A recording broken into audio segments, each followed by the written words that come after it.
the middle of grief, a call for a national state of emergency. A vigil to remember Rebecca Comtois, Mercedes Myron, Morgan Harris, and a fourth, Buffalo woman, someone who has not yet been identified. This is after police say the 4 Indigenous women were allegedly killed by the same man. It was also a time to reflect on the many missing and murdered Indigenous women and girls years before. One by one, people said their names. My name is Cassie, and the name I'm saying is Helen Betty Osborne. In addition to demanding a state of emergency, family and advocates want police to search the Brady landfill. Police say they believe the women's bodies are there. People at the vigil want them home. We need the federal government to come forward, even if they send the army to go and search that Brady landfill.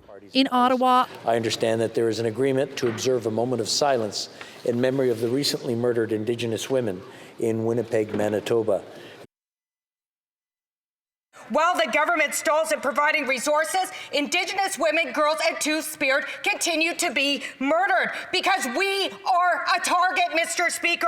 Will the government provide immediate funding to stop this genocide and the resources to search for the remains of our precious sisters? Minister of Indigenous Crown Relations Mark Miller told the House that the government hasn't done enough.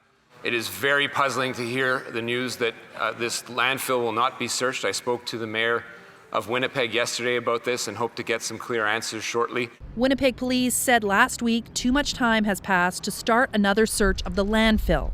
And if you spend just a little bit of time watching the operations of a landfill, the bulldozers are moving stuff all the time and piling stuff up. It wouldn't be a feasible search at this point. Despite pressure from community, families, and now politicians, today a spokesperson from the Winnipeg Police reiterated that they are not planning to search the landfill again, leaving families without the closure they need. Stephanie Cram, CBC News, Winnipeg.